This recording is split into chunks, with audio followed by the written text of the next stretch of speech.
Butter fruit milkshake ಮಾಡುವ ವಿಧಾನ. First butter ಫ್ರೂಟ್ನ ಹಚ್ಕೊಳ್ಳಿ. ಬಟರ್ ಫ್ರೂಟ್ನ ಕ್ಲೀನಾಗಿ ನಿಮ್ಗೆ ಯಾವ ಥರ ಬೇಕೋ ಆ ಥರ ಸೈಜಲ್ಲಿ ಹಚ್ಕೊಂಡು ಒಂದು ಸಣ್ಣ ಜಾರಿಗೆ ಹಾಕ್ಕೊಳ್ಳಿ. ಬಟರ್ ಫ್ರೂಟ್ನ ಹಚ್ಚಿ ಆದಮೇಲೆ ಇದು ಲಾಸ್ಟಲ್ಲಿ ಈ ಥರ ಬೀಜ ಇರುತ್ತೆ, ಇದನ್ನು ಯೂಸ್ ಮಾಡಬಾರ್ದು. ಈ ಥರ ಬಟರ್ ಫ್ರೂಟ್ ಜೊತೆಗೆ ಹಾಲನ್ನು ಹಾಕಬೇಕು.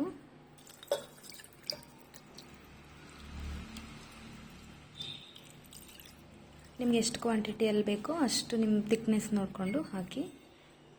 ಹಾಲಾದರೂ ಹಾಕ್ಬೋದು, ನೀವು ಹಾಲಿನ ಪೌಡ್ರ್ ಆದರೂ ಹಾಕ್ಬೋದು, ನಿಮ್ಮ ಅನುಕೂಲಕ್ಕೆ ತಕ್ಕಂತೆ ಹಾಕ್ಬೋದು. ಆಮೇಲೆ ಸ್ವಲ್ಪ ನೀರು ಹಾಕಿ ಸೇರಿಸ್ಕೋಬೋದು.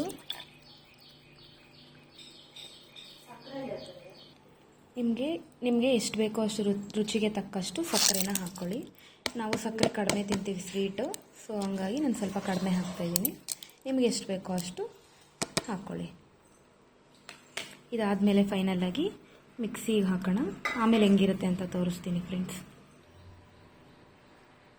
ಕನ್ಸಿಸ್ಟೆನ್ಸಿಗೆ ನಾನು ಸ್ವಲ್ಪ ಹಾಲು ಹಾಕ್ಕೊತಿದ್ದೀನಿ. ನೋಡಿ ಫ್ರೆಂಡ್ಸ್, ಮಿಕ್ಸಿ ಮಾಡಿದ್ಮೇಲೆ ಈ ಥರ ಫುಲ್ ಥಿಕ್ನೆಸ್ಸಾಗಿ ಆಗಿದೆ. ಇವಾಗ ಇದನ್ನು ಗ್ಲಾಸ್ಗೆ ಸರ್ವ್ ಮಾಡಿಕೊಂಡು ಕುಡಿಬೋದು.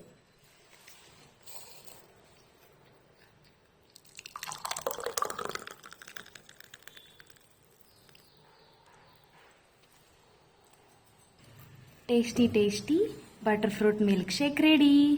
Healthy butter milkshake. ಇದರಿಂದ ತುಂಬ ಹೆಲ್ತ್ ಬೆನಿಫಿಟ್ಸ್ ಇದೆ. ನೀವು ಮನೆಯಲ್ಲಿ ಮಾಡ್ಕೊಂಡು ಕುಡೀರಿ. ಇದಕ್ಕೆ ತುಂಬ ಕಡಿಮೆ ಇಂಗ್ರೀಡಿಯೆಂಟ್ಸು, ಹಾಲು ಅಥವಾ ಹಾಲಿನ ಪುಡಿ, ಸ್ವಲ್ಪ ನಿಮಗೆ ರುಚಿಗೆ ತಕ್ಕಷ್ಟು ಸಕ್ಕರೆ ಮತ್ತು ಬಟರ್ ಫ್ರೂಟ್ ಇಷ್ಟಿದ್ರೆ ಸಾಕು. Healthy butter fruit milkshake ready ಆಗುತ್ತೆ. ನೀವು ಮರೀದೆ ಟ್ರೈ ಮಾಡಿ.